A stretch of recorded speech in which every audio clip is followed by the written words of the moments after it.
Hello YouTube, I'm News Center Maine meteorologist Jason Nappy tracking the opportunity for back-to-back snowstorms. Let's get it going here in January.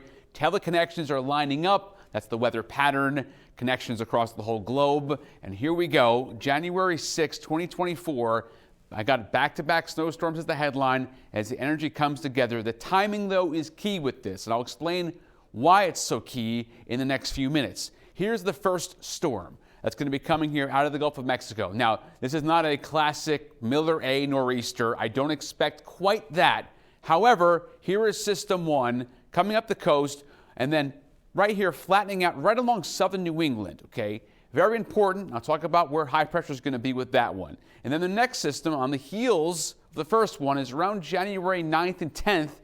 This one, a bigger storm, more moisture available, but also lacking in the cold air, it could hook inland a bit. So before I do the deep dive, I'll show you the socials. You're welcome to follow along. I read every comment. I try to respond to everyone. Don't always get to all of them, but I do read every comment.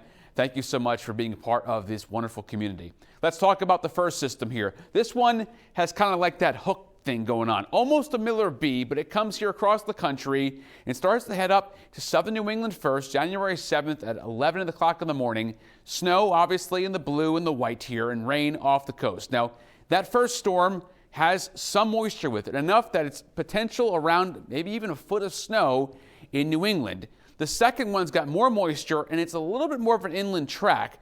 So we have to talk about a couple things here. The first one being all the energy that's going to merge and phase. And that energy goes into these storms from different parts of the country. So normally you get upper low from the Great Lakes. All that moisture comes in, and you get a stronger storm when the phasing happens. Same thing for the January 10th storm. There's a lot of energy in the atmosphere to boost the storm. So we'll talk about this now as we get to the January 6th and 7th time frame. Another big key, obviously, with snow is the cold air. So here's the low. Once again, off the coast of Jersey, New York City. Here's the high. Okay, we've got cold air damming right here up against the mountains, cold air draining in. Now, there's a big storm ahead of that that's exiting out in the Maritimes. That one misses us here in the northeast of New England. But this high comes in just the right time to give us enough cold air. And this storm track is right around that 40-70 benchmark, okay, off the coast of Massachusetts, that we get all snow from that. However, the next storm, beefier, juicier, it's got a lot more energy. Here's the high. Position of the high, I don't love. It's a little bit northwest. It's not quite over here coming down from Greenland, draining the cold air.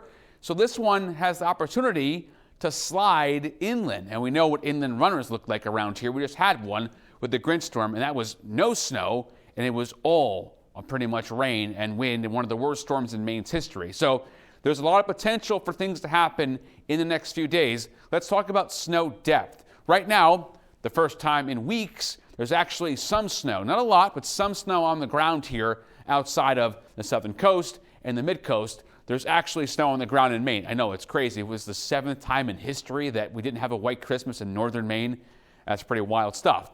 Here's the forecast minus the numbers. I'm not going to put snowfall forecast numbers 10 days out. But I will tell you the next 10 days, the opportunity is wide open, okay? We're playing ball here. All the way just southwest of D.C., West Virginia mountains, yes, big time. All the way out towards Pennsylvania, Pittsburgh, and even in New York City, although these storms tend to track a little bit up the I-95 corridor. So along the immediate coastline, less of a threat, but nevertheless, this is the European ensemble kind of look at things here, and it's going to feature a lot of snow inland, but even up in northern New England where you could get a lot more snow because of the interior, because this is an elevation-dependent situation if that high kind of slides one way or the other, especially if it slides west, okay? So here's a look what things could look like in 10 days. Obviously, there'll be some variation depending on the storm track. So I appreciate you being here. Let me know, are you a snow lover? I got to believe right now that most of the snowbirds, if not all, are out of town. They're gone. They went to Florida. They went down south. So most of us locked in. You're looking for snow. If you're plowing, if you run a hardware store, things like that. The ski resorts, we're desperate for snow in New England, and I think we're going to get some, one, maybe even two storms next 10 days. I'll be tracking them on the socials. Thanks for following along, and I will talk to you next time.